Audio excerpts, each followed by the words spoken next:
Hi everyone, welcome to Life Tips by Ning.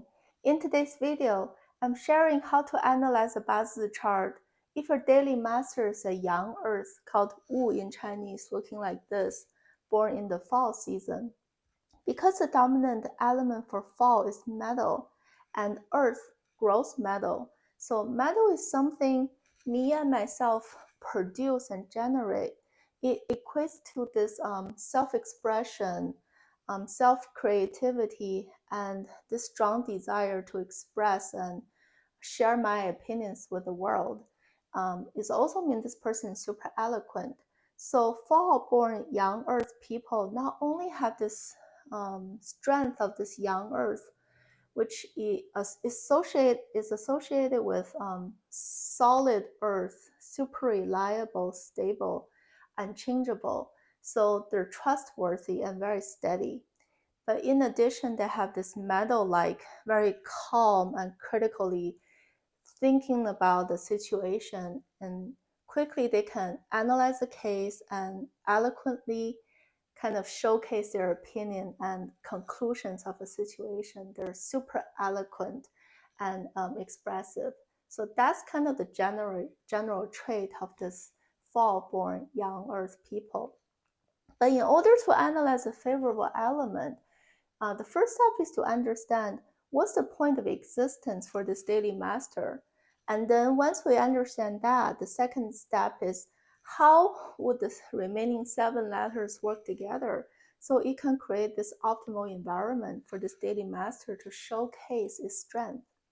Because young earth represents this expansive earth on the horizon, it's the foundation that supports all human lives. It's not only very inclusive and absorbent of any environmental elements, but more importantly, it absorbs everything and turns it into a nutritional medium in order to produce life like trees or plants or flowers. So that's kind of the beauty and the point of young earth.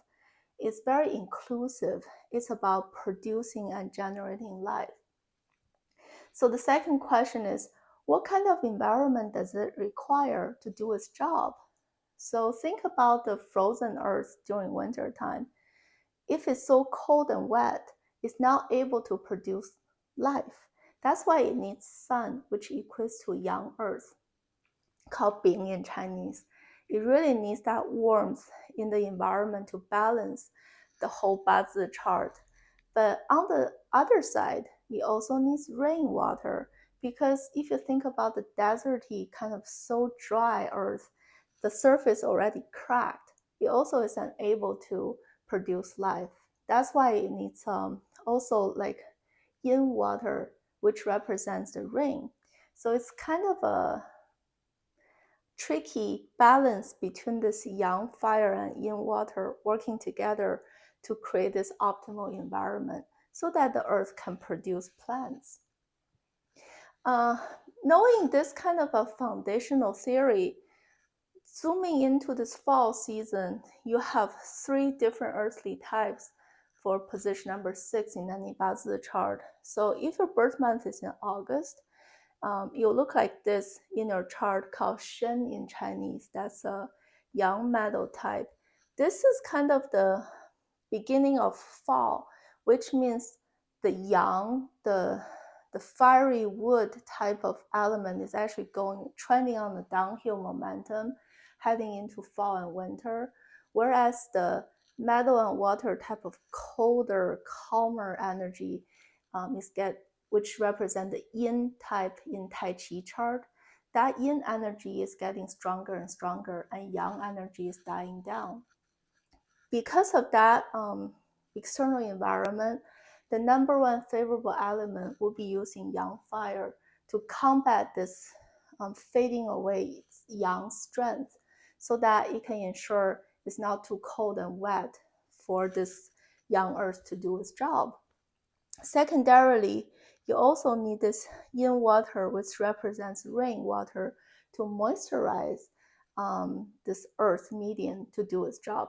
So the top favorable element for any Bazi chart is both yang fire and the yin water.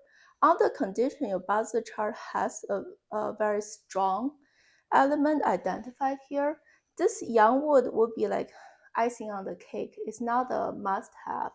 It's the logic is August is still kind of a, even though it's the beginning of fall, you still have a lingering of the end summer heat there. And because fire grows earth, right? So you might run this minor risk of this earth being too solid and concrete. That's why you need this young wood to root itself in this earth to loosen it up a little bit. But in comparison, this young fire and young water are must-haves, and this young wood will be like a secondary preferred element. And moving to the birth month of September, it looks like You in Chinese for your position number 6. You means a Yin Metal earthly branch type. And knowing this is kind of the deeper fall season, it's a pure metal energy. That's why I still need this combination of the sun and the rainwater to give me this balanced, optimal environment so that I'm nutritious enough to produce life. But since this September month doesn't have a lot of remaining heat from summer, and it doesn't really have a lot of earth type of element, it doesn't have this risk of too solid and concrete and dense of a earth. That's why you don't really need to see a lot of wood in your chart to loosen the earth. It's not much needed anymore.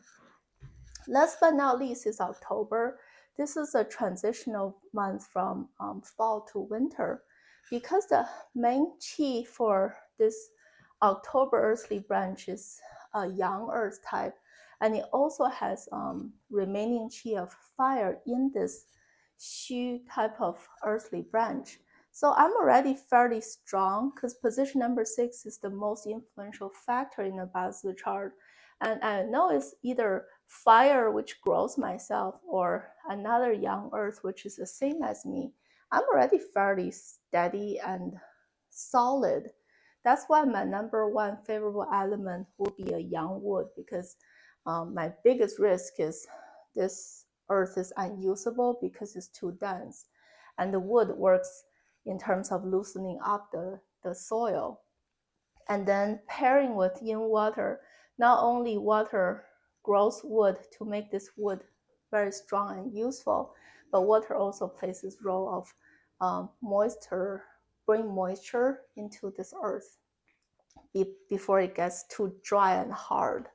So that's how you analyze Bazi. But before I let you guys go, I want to point out that sometimes when you see two favorable elements are enemies of each other, in this case, fire and water, right? Because water suppresses fire. You're like, how could both be identified as favorable element? The prerequisite for this to work is the position of them in your Bazi chart.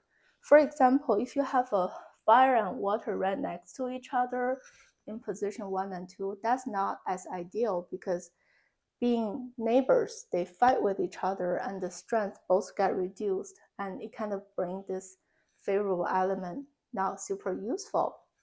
However, if they're separated in your Bazi chart, for example, position 2 and 7, you have a fire on top and the yin water on the bottom, that will work great. Both favorable elements are showing up and they're not interfering with each other. So that's another kind of a technique to identify if a Bazi chart is good or not. So thank you for watching today, and I will see you next time. Bye.